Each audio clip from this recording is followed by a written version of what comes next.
आम बजट के बाद तेजस्वी का बयान, सरकार के वादों को बताया झूठा, ट्वीट करके दी प्रतिक्रिया। केंद्र सरकार की तरफ से बिहार को विशेष राज्य का दर्जा नहीं दिया गया, जिसके बाद अब बिहार की सियासत में गर्म हवाएं चलने लगी हैं, जिसके चलते आरोप प्रत्यारोप का खेल शुरू हो गया है।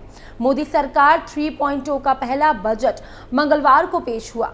बिहार को विशेष राज्य का दर्जा नहीं मिला, लेकिन बजट 2024-25 में बिहार को हजारों करोड़ रुपए का स्पेशल पैकेज दिया गया है। काफी समय से बिहार को विशेष राज्य का दर्जा देने की मांग उठ रही थी। चुनाव से पहले हमेशा ये मुद्दा जोर पकड़ता, लेकिन फिर उसके बाद ठंडा पड़ जाता।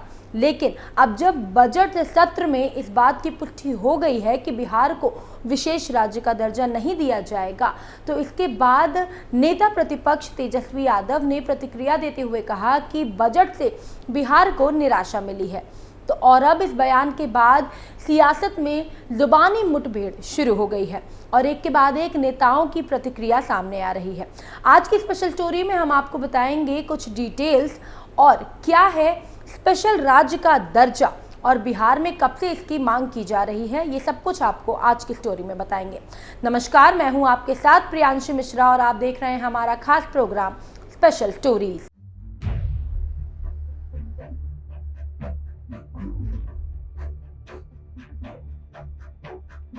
केंद्रीय बजट में बिहार के लिए घोषित हुई कई परियोजनाओं को राज्य की मुख्य विपक्षी पार्टी आरजेडी झुनझुना बता रही है।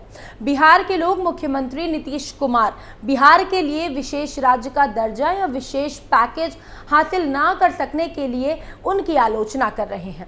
लगातार विपक्ष अपने निशाने पर नीतीश कुमार को लेकर बयान दे रही है। इसी बीच आरजेडी नेता तेजस्वी यादव ने प्रतिक्रिया देते हुए कहा कि इस बजट से बिहार को निराशा मिली है। इसी के साथ ही पलायन, उद्योग धंधा और पिछड़ापन सहित कई मुद्दों को लेकर उन्हें साफ संकेत दिया कि हम विशेष राज्य के दर्जे की मांग से 1 इंच भी पीछे नहीं हटेंगे।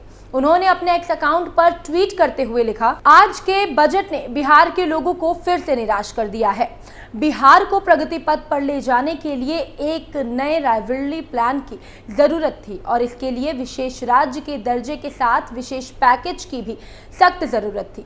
रूटीन आवंटन तथा पूर्व स्वीकृति निर्धारित व आवंटित योजनाओं को नई सौगात बताने वाले बिहार का अपमान न करें। पलायन रोकने, प्रदेश का पिछड़ापन हटाने तथा उद्योग धंधे के साथ युवाओं के बेहतर भविष्य के लिए हम विशेष राज्य के दर्जे की मांग से 1 इंच भी पीछे नहीं हटेंगे। इसके बाद आरजेडी नेता तेजस्वी यादव ने एक और ट्वीट करते हुए लिखा कि हमारे कार्यकाल में स्वीकृत, प्रस्तावित, आवंटित, निर्धारित एवं कार्यशील पुराने प्रोजेक्ट तथा सड़क व पुल निर्माण, पर्यटन, उद्योग व एयरपोर्ट संचालन संबंधित योजनाओं की रीपैकेजिंग कर आज बजट में उसे विशेष पैकेज और विशेष सौगात का नाम देकर बिहार वासियों की आंखों में धूल झोंका जा रहा है। 2015 में प्रधानमंत्री मोदी जी ने बिहार के लिए 1,65,000 करोड़ के विशेष पैकेज की घोषणा की थी, लेकिन 9 वर्षों बाद भी बिहार को कुछ नहीं मिला। ये बात मैं ही नहीं बल्कि मुख्यमंत्री नीतीश कुमार जी भी कई बार स्वीकार कर चुके हैं। जैसे ही वो घोषणा थी वैसे ही ये है। जुमला पार्टी पुरानी योजनाओं को नया बताने की अपनी विशेषज्ञता का वशिष्ठ प्रदर्शन कर जनता को फिर एक बार भ्रमित कर रही है। 2014 में प्रधानमंत्री मोदी जी ने बिहार को विशेष राज्य का दर्जा देने का वादा किया था। उस वादे का क्या हुआ? आपके अवलोकनाथ के उस दौरान में स्वीकृत योजनाओं संबंधित खबरों की कटिंग भी प्रस्तुत है। इस पोस्ट के साथ तेजस्वी यादव ने सरकार के वादों को झूठा साबित करने के लिए तस्वीरों का भी इस्तेमाल किया है, जिसमें उन्होंने अपने खुद के पुराने एक्स के पोस्ट और सरकार द्वारा किए गए वादों को दर्शाया है। आम बजट में बिहार को क्या क्या मिला? आपको बता दें कि केंद्रीय वित्त मंत्री निर्मला सीतारमण ने लोकसभा में आम बजट पेश करते हुए बिहार में 4 नए एक्सप्रेसवे बनाने का प्रस्ताव दिया है। इसके लिए 26,000 करोड़ के पैकेज की घोषणा भी की गई है। इसके अलावा 21,000 करोड़ के पावर प्लांट का भी प्लान किया गया है। इससे पहले सोमवार को केंद्र सरकार ने साफ कर दिया था कि मौजूदा प्रावधानों के तहत बिहार को विशेष राज्य का दर्जा नहीं दिया जा सकता। वहीं आरजेडी विधायक भाई वीरेंद्र ने कहा कि पेश किए गए बजट में बिहार को कुछ भी लाभ नहीं मिला है। किसानों मजदूरों के लिए कोई बड़ा ऐलान नहीं किया गया है। केवल और केवल कॉरपोरेट घरानों को ध्यान में रखते हुए बजट बनाया गया है।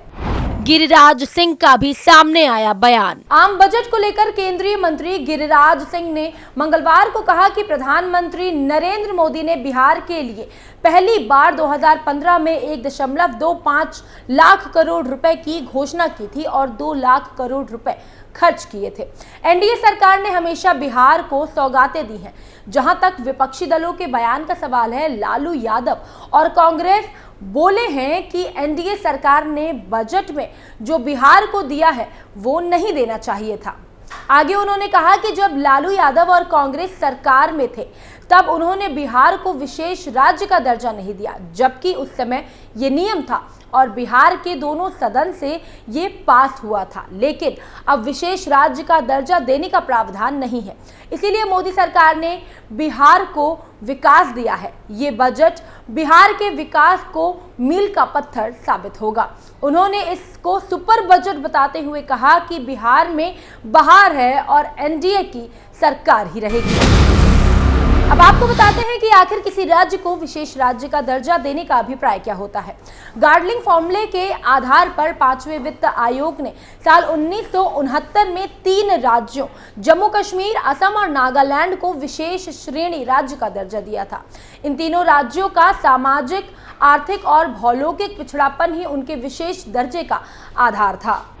विशेष श्रेणी राज्य का दर्जा देने के लिए मानदंड: एक राज्य जो संसाधनों की कमी का सामना कर रहा है, प्रति व्यक्ति कम आय, राज्य की वित्तीय स्थिति टिकाऊ नहीं, आर्थिक एवं बुनियादी ढांचे के विकास का अभाव, इस क्षेत्र में बड़ी संख्या में आदिवासी आबादी है, पहाड़ी और कठिन इलाका, ये राजनीतिक रूप से अंतर्राष्ट्रीय सीमाओं से निकट स्थिति है, जनसंख्या घनत्व कम है।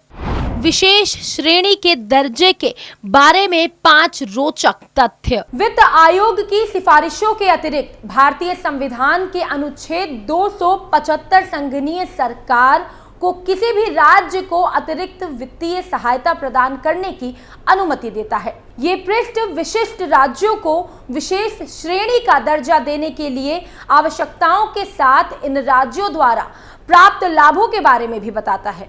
ये ध्यान देने योग्य है कि भारत में 29 राज्यों में से 11 को पहले ही विशेष श्रेणी के राज्य का दर्जा दिया जा चुका है तथा 5 और राज्यों को इसके लिए अनुरोध किया जा रहा है। विशेष श्रेणी राज्य भारत के 11 आर्थिक रूप से गरीब पहाड़ी राज्यों का समूह है जो अंतर्राष्ट्रीय सीमाओं को साझा करते हैं। योजना एवं वित्त आयोगों के माध्यम से राज्यों को केंद्रीय संसाधनों का हस्तांतरण, साथ ही इसमें सम्मिलित संवैधानिक कठिनाइयां, योजना समर्थन के प्रकार तथा गार्डलिंग फॉर्मूले का विकास। ये कहना गलत नहीं होगा कि जो कुछ भी बिहार को मिला है वो स्पेशल स्टेटस के बराबर तो नहीं है, लेकिन ये कम भी नहीं है। बजट में 26,000 करोड़ रुपए के 3 एक्सप्रेसवे, 21,000 करोड़ रुपए का 2400 मेगावाट का एक पावर प्लांट, मेडिकल कॉलेज और कई एयरपोर्ट दिए जाने का प्रस्ताव शामिल है। फिलहाल के स्पेशल स्टोरीज में इतना ही। कमेंट बॉक्स में आप हमें ये जरूर बताएं कि एनडीए सरकार के आम बजट से आपको क्या फायदा हुआ। बाकी तमाम खबरों को जानने के लिए आप देखते रहिए कैपिटल टीवी। नमस्कार।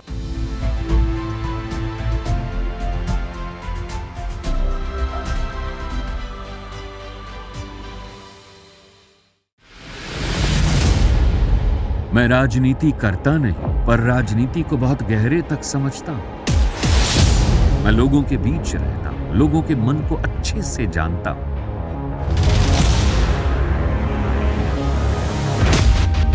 पब्लिक और पॉलिटिक्स की हर नब्ज को खूब पहचानता हूं। संघर्ष की सियासत से सत्ता के सिंहासन तक मैं हर खबर से खरा सच निकालता हूं। ना कोई दौड़, ना कोई race. Capital TV, Uttar Pradesh.